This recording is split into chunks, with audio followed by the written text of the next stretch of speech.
Hi, it's Chester Tugwell at Blue Pecan Computer Training, and in this video we're in Google Sheets and we're looking at the query function. So we're going to use the query function to interrogate this database. Every record is a transaction. It's about 1,000 rows deep, so we're going to name the data. So I've just selected the top row there, Control-Shift-Down arrow key to select down to the bottom.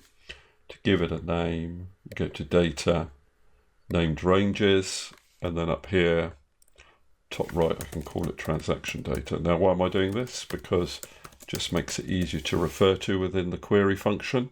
You don't have to do that you don't have to create a name range to use the query function, but for larger databases, it might be quite useful. Okay, so I'm going to go to the query sheet now. And we'll just start looking at the very basics of the query function. I think it might be a good idea if I zoom in so you can see what I'm doing. So I can do equals query. So the first argument is data, so that's transaction data, comma, and then you've got your query argument. Now, the query argument goes within quotation marks. So what we do is we start with select. So if I said select star, for example, that would mean select all of the data, comma, and then headers basically just say how many header rows you've got, and we've got 1. So if I press enter, you'll see that what it does is it returns all of the data. Now, normally, let me just close this down. Normally, that's not the point of using the query function. You want to interrogate the data, so you would return a subset of it with the query. So let's just look at how else we might use that select statement. Now, I'm going to zoom in a little bit more so you can see what I'm doing. So say we only wanted to select particular columns. So if I said select B, press enter, you'll see that it just returns column B.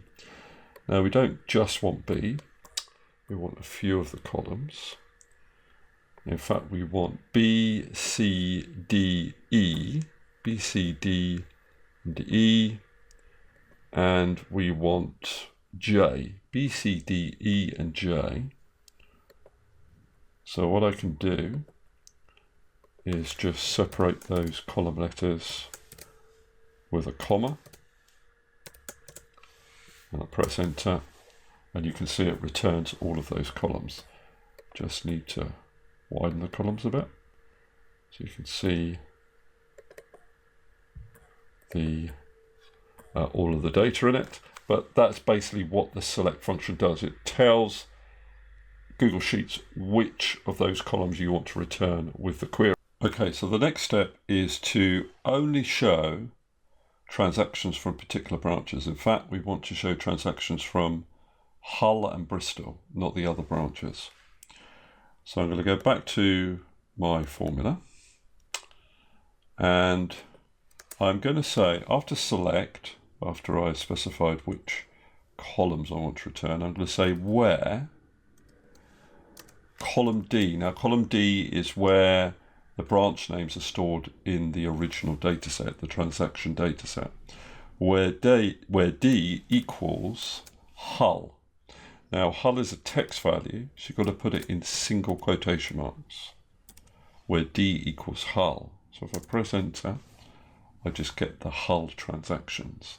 But I also want the Bristol transactions. So what I can do is say, or D equals Bristol,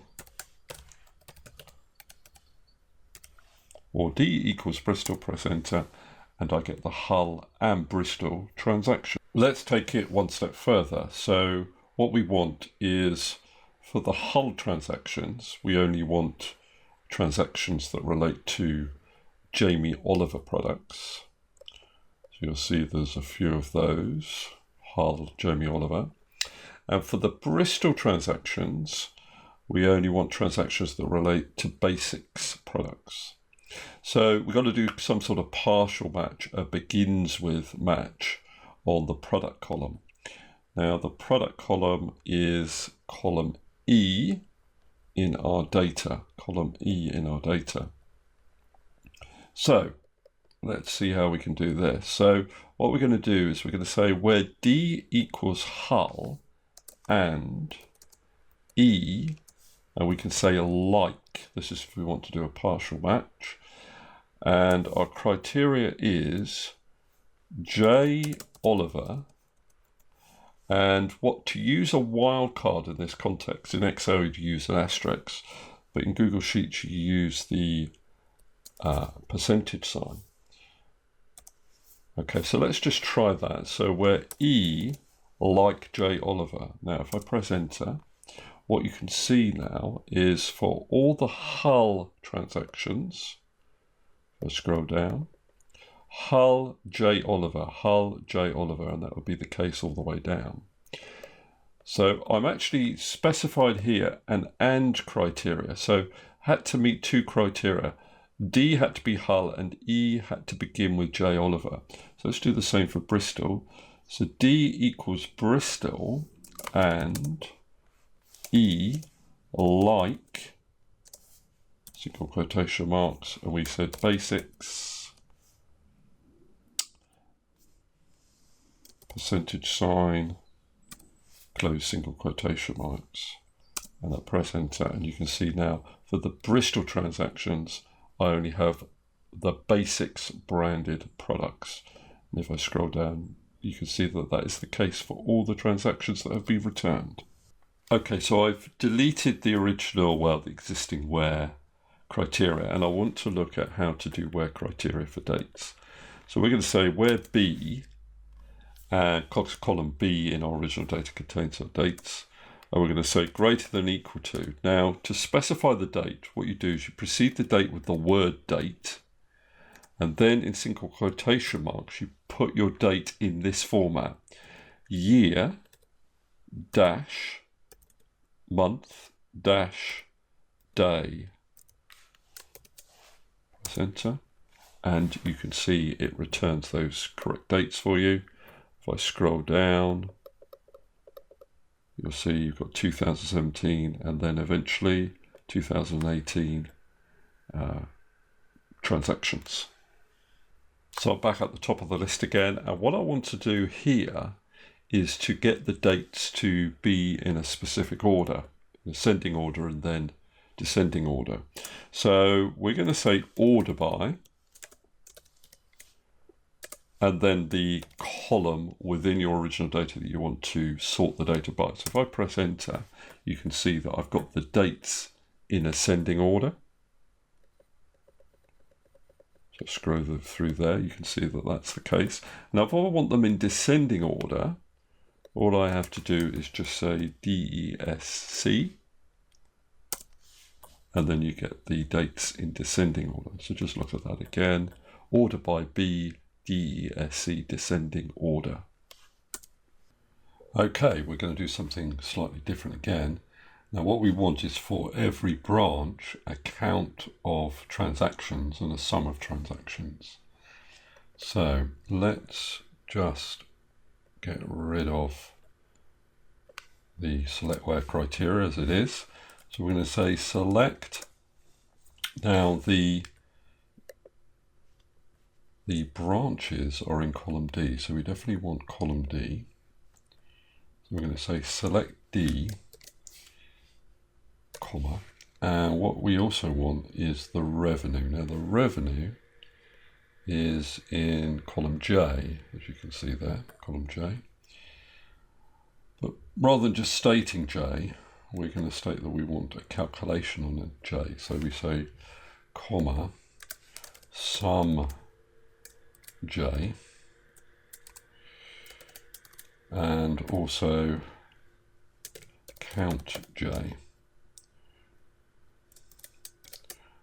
So this is just like stating the different columns you want to return, separated by commas, but you're also performing calculations on them. So then we can then say we want to group by D, which is the branch column. Okay, so if I press enter, you can see I now get all the branches listed with the sum of their revenue and a count of the revenue. So that's essentially the number of transactions. So the next report I want to create will show all the product categories in row 1 across the top, and then underneath that a sum of revenue for each of those product categories. Now the product categories are in column I, and the revenue is in column J, so those are the two columns we're interested in. So this is how the formula will look. So it'll be select sum J,